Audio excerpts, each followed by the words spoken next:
तो सर हम देख रहे हैं कि सोशल मीडिया पर कुछ बाबा या फिर ये कह लो कि पाखंडी, एक आनंद आनंद स्वरूप करके एक पाखंडी बाबा है, वही नहीं और भी कई बाबा हैं जो बाबा साहब के बारे में टिप्पणियां करते हैं, खास करके संविधान के बारे में टिप्पणियां करते हैं। ये बोलते हैं कि बाबा साहब ने संविधान नहीं लिखा, और ये भी कहना है जो बाबा है आनंद स्वरूप करके,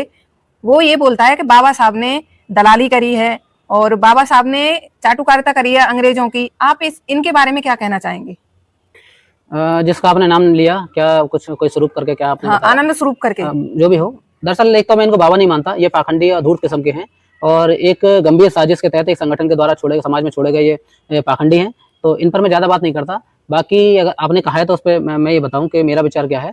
कि अब आप देखें कि जिसकी आप बात कर रही हैं वो कोई काम करता नहीं है, कोई धंधा करता नहीं है, कोई बिजनेस करता नहीं है, कोई सरकारी नौकरी करता नहीं है, कोई प्राइवेट नौकरी करता नहीं है, कोई खेती मजदूरी करता नहीं है, किसी मिल में काम करता नहीं है, किसी तरीके की मजदूरी करता नहीं है, किसी शॉपिंग मॉल या कॉम्प्लेक्स में काम करता नहीं है। तो जब वो कुछ काम नहीं करता, बैठ करके हमारे ही लोग उसको जो है धर्म के नाम पर, पाखंड के नाम पर जो चंदा भेज रहे हैं, उससे उसके और उसके पुरखों की जिंदगी जो है चल रही है। और जिनके पुरखों का अपना कोई इतिहास नहीं होता या अपना इतिहास अंग्रेजों की चाटुकारिता करने का इतिहास हो, वो दूसरों के महापुरुषों पर उंगलियां उठाएंगे। और बाबा साहब जैसी शख्सियत पर उंगलियां उठाना, मैं कहता हूं कि उस जो है पागला, बीमार, मानसिक रूप से बीमार आदमी है, मानसिक रूप से दिवालिया आदमी है, उससे पूछना चाहिए कि बाबा साहब अम्बेडकर ने संविधान नहीं लिखा और BN राव ने संविधान लिखा, तो ये बात तुम्हें 75 साल बाद कैसे पता लगे? 75 साल से तुम और तुम्हारा पूरा संगठन क्या कर रहा था भाई, कैसे पता लगा तुम्हें? और बाबा साहब अम्बेडकर ने संविधान नहीं लिखा, BN राव ने अगर संविधान लिखा, तो संविधान लिखने के 4 दिन बाद ही RSS ने, तुम्हारा जो पूर्व संगठन है उस RSS ने उसकी आलोचना क्यों की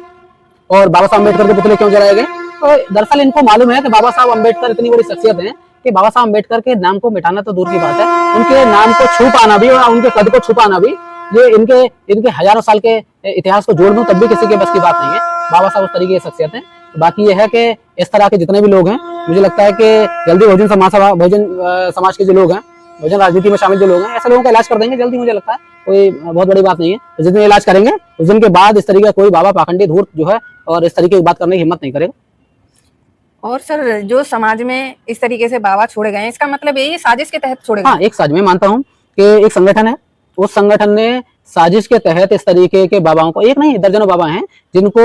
समाज में उतार के रखा हुआ है, नफरत फैलाने के लिए, वैमनस्यता फैलाने के लिए, जाति के आधार पर लोगों को बांटने के लिए, धर्म के आधार पर लोगों को बांटने के लिए, नफरत फैलाने के लिए, हिंसा को उकसाने के लिए, लोगों को उकसाने के लिए, इस तरीके के लिए ऐसे बाबाओं को छोड़ा गया है। कोई तिरंगे का अपमान करता है, कोई बाबा साहब अम्बेडकर का अपमान करता है, कोई संविधान का अपमान करता है और कोई बहुजन समाज के महापुरुषों का अपमान करता है, कोई भंजी का अपमान करता है। तो ये एक साजिश के तहत हमारे इतिहास को कमतर आंकने के लिए या हमारे इतिहास को जो है